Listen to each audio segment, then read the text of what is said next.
Hola, buenas tardes y me encanta que hayas llegado hasta este video, unos videos o una secuencia en donde estamos haciendo lectura de Cuando mamá lastima en compañía de los ángeles, canalizando con ellos, pero adicional a esto, trayendo reflexiones profundas sobre las historias que nos trae Rayo Guzmán en este precioso libro. Vamos a arrancar con la de hoy, que los ángeles nos invitan a compartir y también hacer análisis de esta historia. El título de este capítulo, de esta historia, es Rumbo a la Esperanza. Es mejor viajar lleno de esperanza que llegar.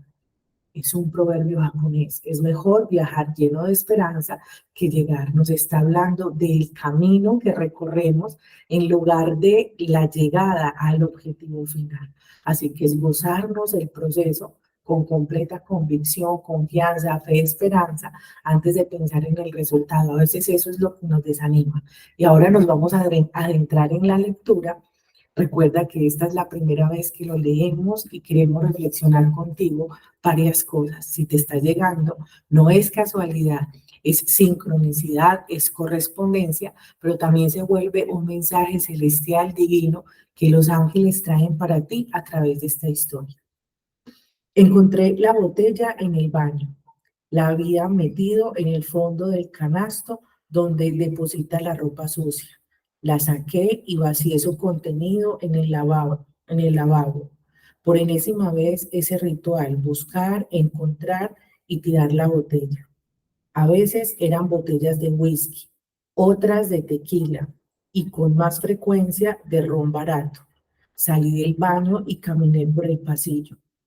Al pasar junto a su alcoba, la escuché toser. Me detuve unos minutos antes de entrar a verla.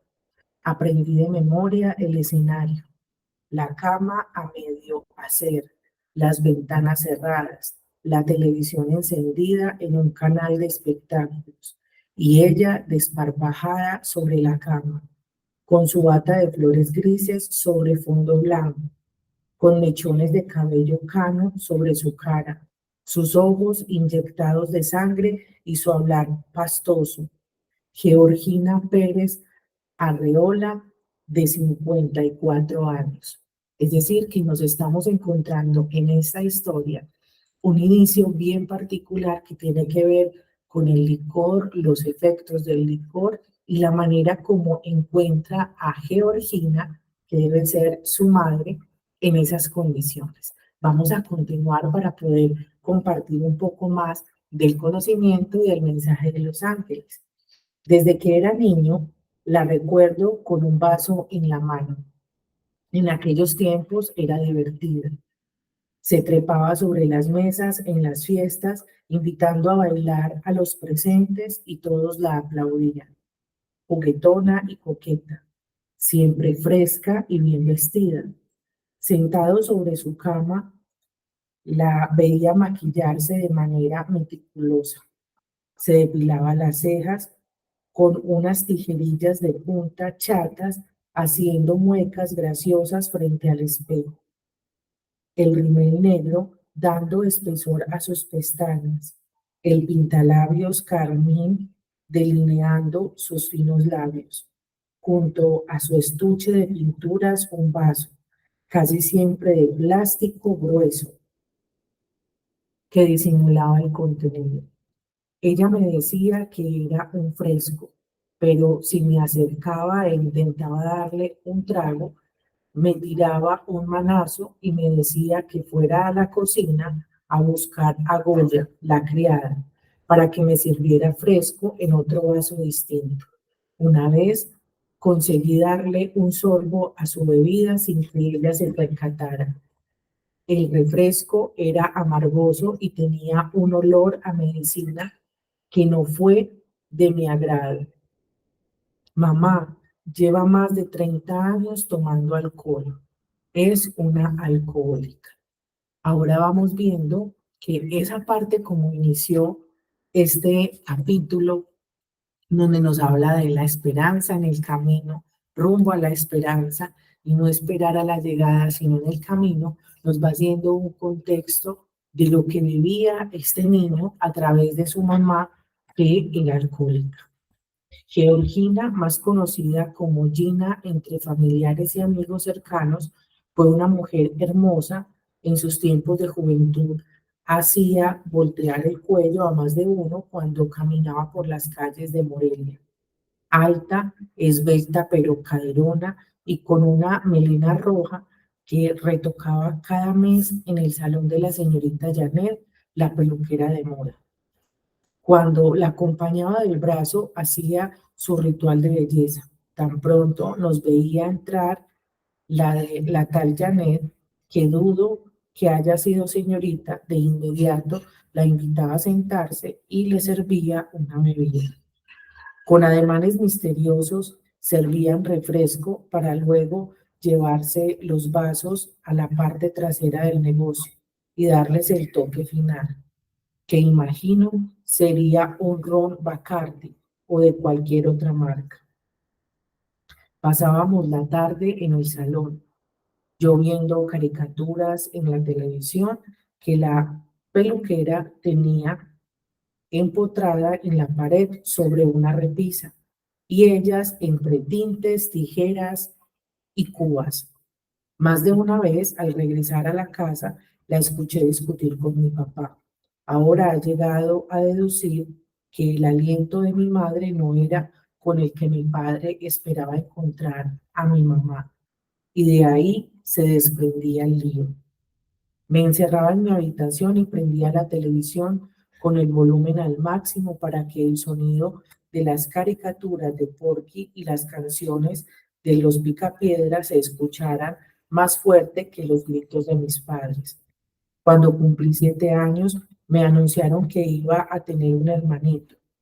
Durante 7 años fui hijo único y no fue de mi total agrado esa noticia, pero cuando nació Fabiola, mi hermana menor, empezó una época apacible en mi hogar. Recuerdo que durante ese tiempo mamá bebía con menor frecuencia y se dedicó a cuidar de la criatura, pero tan pronto la chiquilla se fue al kinder, regresó la dinámica de antaño y el misterioso vasito de plástico comenzó a estar presente por diferentes rincones de la casa. A mi padre le comenzó a ir muy bien en los negocios, se dedicaba a la compraventa de bienes raíces y el crecimiento de la ciudad le trajo grandes utilidades.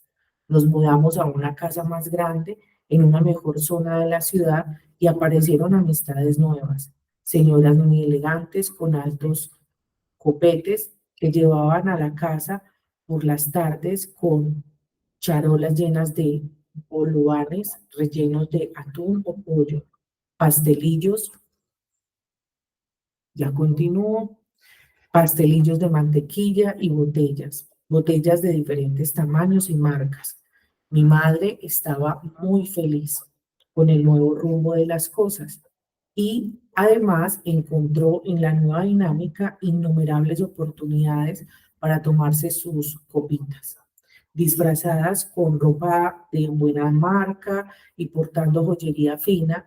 Mi madre y sus nuevas amigas se ponían hasta las manitas mientras las nanas cuidaban de los niños. El carácter divertido y alegre que mi madre mostraba en las reuniones se convertía en una neurosis agobiante en el hogar. En casa se mostraba irritable, evitaba el sol por las mañanas y comenzó a dormir hasta pasado el mediodía. Aquella mujer contenta con la vida y carismática se convirtió en una señora malhumorada e histérica que al menor ruido se alteraba y que comenzó a gritarnos a Fabiola y a mí por cualquier insignificancia. Yo abrazaba a Fabiola y la consolaba cuando mi madre perdía la paciencia con ella y con un tirón de orejas la sacaba de su recámara. Mi madre se hizo mentirosa y irresponsable. Descargó todas las tareas de la casa en Goya, quien ya tenía para entonces el cabello color plata. Más de una vez me pidió que dijera mentiras por ella. Edgar, hijo, dile a tu maestra que no podré ir a la junta de padres de familia porque ando en un crucero con tu padre. Edgar, dile a tu papá que he estado dormida toda la tarde y que no he salido. Ya ves que no le gusta que salga. Edgar, si habla tu abuela, dile que salí al banco, no le digas que estoy dormida. Y como a una madre se le obedece, yo seguía sus indicaciones.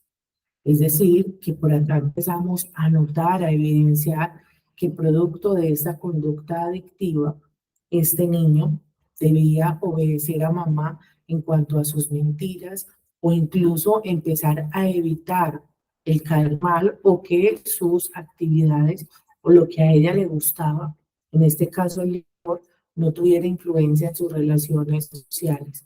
Sin embargo, obligaba a este pequeño a que ocultara lo que en realidad estaba pasando y que incluso se hiciera cargo de su hermana menor o que la consolara producto de lo que venía pasando y la irritabilidad que ella tenía.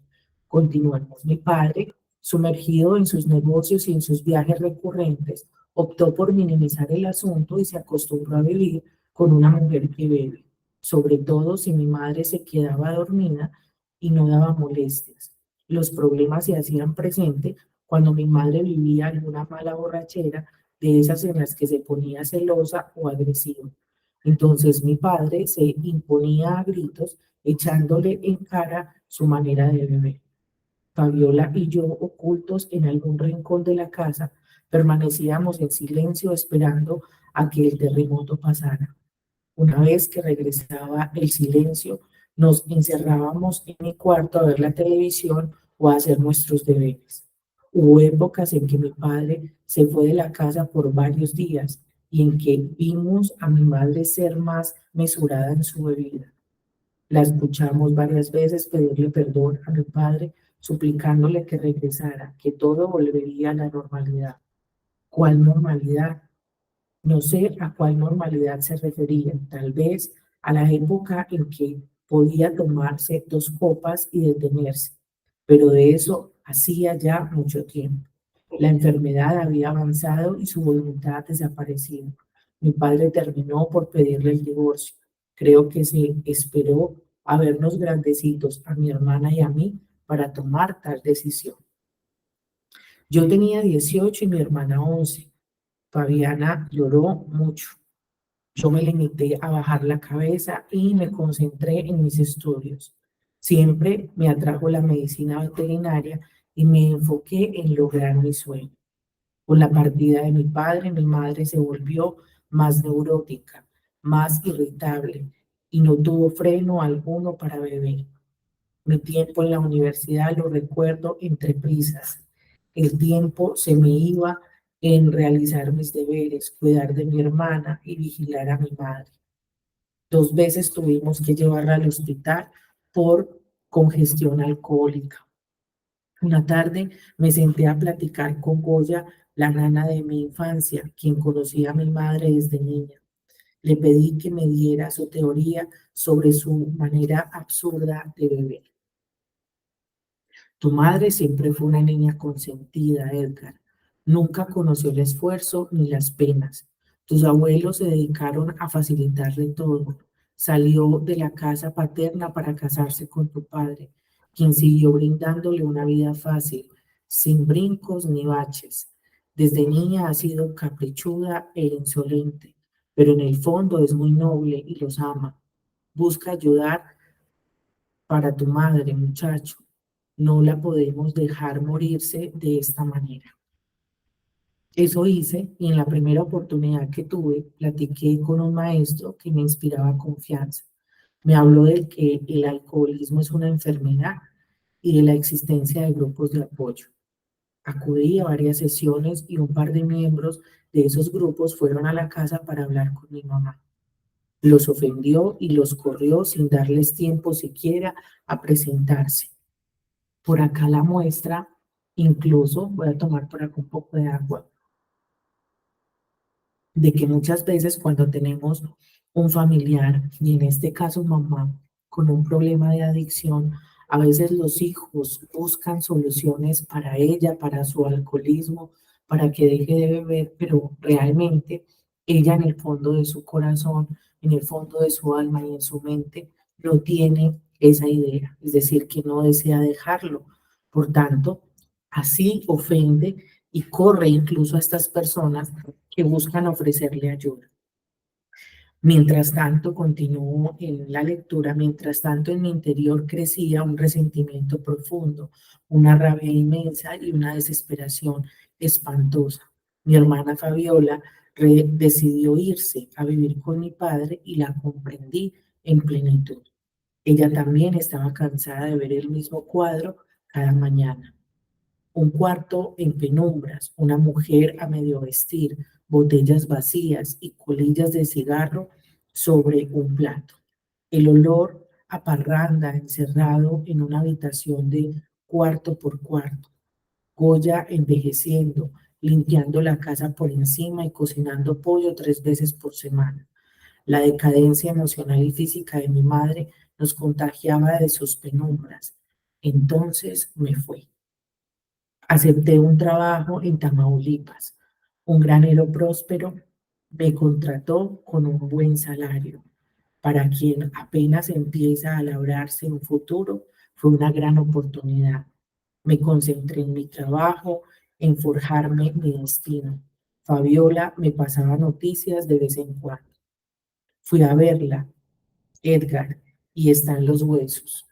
Mi papá le mandaba un médico cada semana para que le ponga suero y medio se reanima, pero sigue bebiendo. Estamos pensando en internarla en un centro de rehabilitación. Yo la escuchaba sin opinar.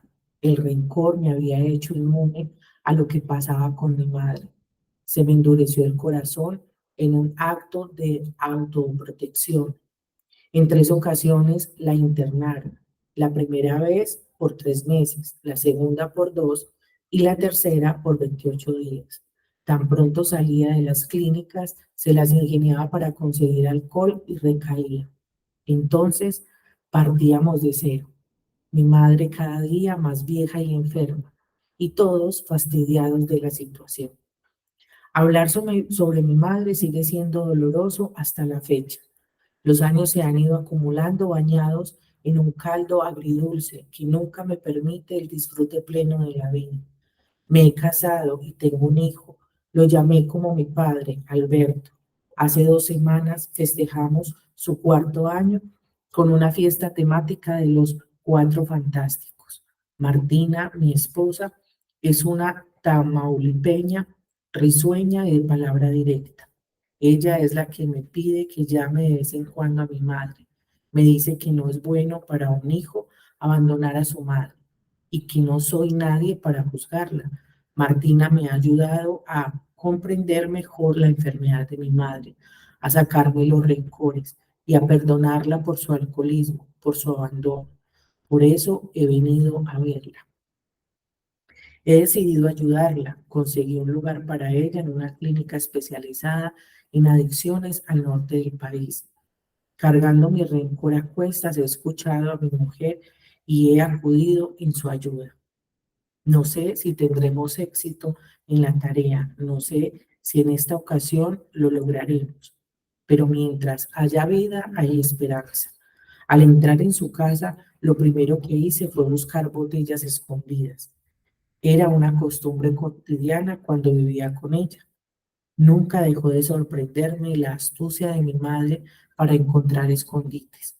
Una vez encontré una botella de anís adentro de la caja de su vestido de novia. Otra ocasión, una botella de ron enterrada en una maceta.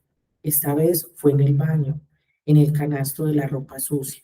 Entré en la habitación y la tomé entre mis brazos. Su cuerpo pesa escasos 42 kilos. Su aliento delata su padecimiento hepático. Sus manos tiemblan y sus ojos llorosos me evitan. Mamá, aquí estoy. Vengo por ti, le digo mientras la abrazo. ¿Ya no estás enojado, hijo? ¿A dónde vamos? Responde. No, mamá, ya no estoy enojado. Vamos a donde nos ayuden, a donde te cuiden. No puso objeción alguna. Ya no tiene fuerzas ni para defender su orilla. La tomo del brazo y a paso lento camino junto a mi madre rumbo a esa esperanza, que mientras haya vida siempre existirá. ¡Wow! Miremos una hermosa historia, y digo hermosa porque en ella nos están llevando a esa primera frase, ese proverbio japonés, en donde nos dicen que es mejor viajar lleno de esperanza que llegar. Y son múltiples las ocasiones en donde este hijo, el esposo que después se vuelve ex esposo, la hija Fabiola, intentan ayudar con el alcoholismo a esta mamá. Y ahora ahí donde estás, que has escuchado esta historia, pensemos en las emociones que sobrevienen en el chico de la historia, en Edgar, quien nos habla del rencor, del resentimiento, pero sin embargo hay un momento en la historia donde su esposa le habla sobre la necesidad de desprenderse de esas emociones y continuar con la esperanza de que algún día su mamá va a poder superar ese tema de alcoholismo. Piensa por favor hoy en tu mamá. Piensa incluso que ya estamos próximos al Día de la Madre, por lo menos aquí en Colombia es este fin de semana. Piensa en cuáles son las adicciones que tiene ella. A veces solamente pensamos que una adicción es el alcoholismo, pero existen múltiples fuentes de adicción en mamá. Y a veces en los hijos desencadenamos temas de profundo rencor y resentimiento frente a los comportamientos, a las actitudes, a las maneras como obran, incluso cuando buscan hacernos cómplices de sus mentiras, de sus engaños, así como estaba literalmente en la historia. Y ahí donde estás, te pido por favor que pongas tus manitos en el corazón, que empieces a respirar profundo, recordando esas historias o esos momentos en donde has sentido profundo dolor, rencor, resentimiento o incluso juicios hacia mamá. Y que empieces en este momento a pensar en la energía de un arcángel maravilloso con quien trabajamos relación de mamá, y es el hermoso arcángel Gabriel. Él, con su rayo blanco, te ayudará en el proceso de desprenderte de él. Vas a hacer de cuenta o visualizar que enfrente de ti aparece una llama. Haz de cuenta que fuera una fogata. Y en esa fogata vas a empezar a visualizar que de ti salen esos momentos, esos sentimientos y esas emociones que te vinculan con el rencor, con el odio o el resentimiento hacia tu mamá. Hazlo en profunda calma, respirando, inhalando profundo, exhalando, siempre conservando la esperanza de que vale la pena liberarte de esas emociones para tener una mejor vida, para tener una mejor salud, pero también para reconocer que la esperanza te vincula siempre con mamá, sea cual sea tu edad, sea cual sea la situación. Es posible que disminuyendo tu rencor estés más cerca de ella.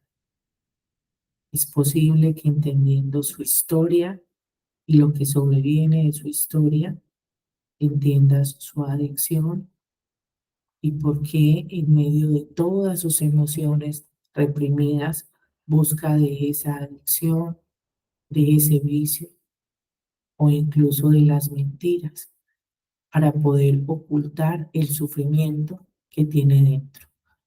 Recuerda que toda adicción tiene en el fondo profundo miedo, tristeza, melancolía, que a veces a primera mano no logramos comprender, no logramos saber de dónde viene, porque está a veces lo tomamos a título personal. Pero te garantizo, a través de mi experiencia, que toda adicción tiene en lo profundo una historia que tú puedes desconocer. Así que abre tu mente, tu corazón, llama al arcángel Gabriel, pide consuelo, pide consejo, pero también saca de ti en forma literal, visible, visualizaciones, meditación, saca de ti todo eso. Te aseguro que además de sentirte un poco más sereno, más tranquilo o tranquila, también vas a reconsiderar que en esa relación existe una lección bien profunda para ti.